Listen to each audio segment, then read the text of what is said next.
එයා ඉන්ඩියා ගුවන් සේවයට අයත් බොයින් 787-8 ඩ්‍රීම්ලයිනර් වර්ගයේ ගුවන් යානය පසුගිය 12 වනදා අනතුරට ලක් වූයේ ලෝක ගුවන් ඉතිහාසයේ දරුණු කළු පැල්ලමක් සනටුවන් කරමින්. වුඩ්ස්බර්ග් විශ්වවිද්‍යාලය සුපිරිවිකී දන්තාලේපය ෆ්ලෝරයිඩ් හා සමාන රැකවරණයක් සලසන බව සනාථ කර ඇත.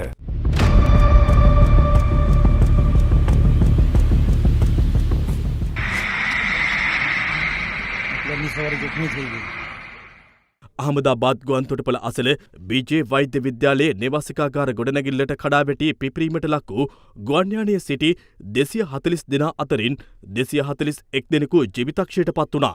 වෛද්‍ය විද්‍යාලයේ නිවාසිකාගාරයේ දිවා ආහාරය ගනිමින් සිටි සිසුන් පිරිසක්ද ජීවිතක්ෂයට පත් වුණේ අවාසනාවන්ත ලෙසින්. තුවාල ලැබූ තවත් සිසුන් මේ වන විට රෝහල්ගතව ප්‍රතිකාර ලබනවා. ගුවන් යානයේ සිටි එක් මගියෙක් පමණක් අනතුරින් දිවි ගලවා ගත් අතර ගුවන් විශේෂඥයින් පවා සඳහන් කළේ එය ආශ්චර්යයක් බවයි. ඉන්දිය අග්‍රාමාත්‍ය නරේන්ද්‍ර මෝදි අනතුර සිදු වූ ස්ථානයේ ඊයේ නිරීක්ෂණය කළ අතර තුවාලකරුවන්ගේ සුවදුක්ද විමසා බැලුවා.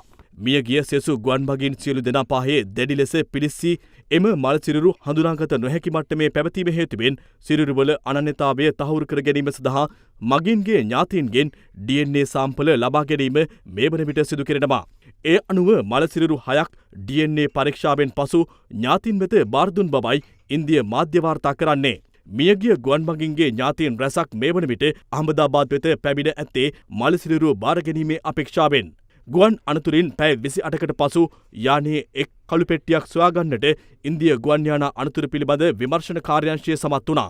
ඒ යානයේ ගැටුණු ගොඩනැගිල්ලේ උඩුමහලේ තිබියදී එමෙන්ම ගුවන් යාන දත්ත පටිගත කිරීමේ ඩිජිටල් යන්ත්‍රයක්ද විමර්ශකයින් සොයාගත් බව ඉන්දිය ගුවන් සේවා අමාත්‍යාංශය පවසනවා. ඒ අනුව අනතුරට නිශ්චිත හේතුව සෙවීමේ විමර්ශන වේගවත් වී ඇති බව ඉන්දිය මාධ්‍ය වාර්තා කරනවා. මේ අතර හිටපු ගුවන් නියමුවෙක් සහ ගුවන් යාන විශේෂඥයෙකු ඉන්දිය මාධ්‍ය සමග සඳහන් කර තිබුණේ මෙය බොහෝ විට ගුවන් යානයේ යාන්ත්‍රික දෝෂයක් විය හැකි බවයි. Well, what we can observe from the video of the airplane is that, at least for the initial takeoff roll, both engines were producing. ගුවන් යානයේ වීඩියෝ නිරීක්ෂණය කිරීමේදී පෙනී යන්නේ යානයේ දහවන පතේ නික්මීම ආරම්භ කිරීම සඳහා ප්‍රමාණවත් බලයක් එහි එන්ජින් දෙක මගින් ජනනය කර ඇති බවයි. එම බලය යානයට දහවන පතෙන් ඉහළට එසවීමට ප්‍රමාණවත් බව එම වීඩියෝ පට මගින් පැහැදිලි වනවා. ඒවා සම්පූර්ණයෙන් බලය සහිතවයි දහවන පතේ නික්මෙන විට ක්‍රියාත්මක වී තිබෙන්නේ. නමුත් යානයේ ඉහළට එසවීමත් සමග සිදු නොවූ දෙයක් තමයි රෝද හකුලා නොගැනීම. ඒ යානය අඩි 50-100ත් අතර ඉහළට එසවීමේදී සිදු විය යුතුයි. නමුත් ඒ සිදු වුණේ නැහැ. ඉන් ටික වේලාවකට පසු යානයේ ලිෆ්ට් එක නැත්නම් එසවීමේ බලය අහිමි වූ බව පෙනී ගියා. ඒ විදියට බලය අහිමි වීම කරුණු කිහිපයක් නිසා සිදු වෙන්න පුළුවන්. යානයේ එන්ජින් දෙකේම බලය අහිමි වීම ඊට එක් හේතුවක්. ඒත් යානයේ නික්මීම ආරම්භ වෙද්දී එන්ජින් දෙකම හොඳින් ක්‍රියා කළ බව පෙනී ගියා. අනෙක් කාරණය තමයි යානයේ එසවීමේ අමතර බලය අහිමි වීමට තවත් හේතුවක් තමයි අත්තටුවල සහ යානයේ බඳෙහි පිහිටීම ඒ සඳහා සහාය නොවීම. මේ විදියට එසවීමේ බලය අහිමි වූ විට අඩු බලයක ගියර් නැත්නම් රෝද පහළට පවතින විට එමගින් මෙම පෙන්눔 කර ඇති ආකාරයේ අනතුරක් සිදු විය හැකියි. එහිදී සමබරතාවය නැති වී යානය පොළොව මත පතිත වනතුරු පැද්දීමට ලක් වෙන්න පුළුවන්.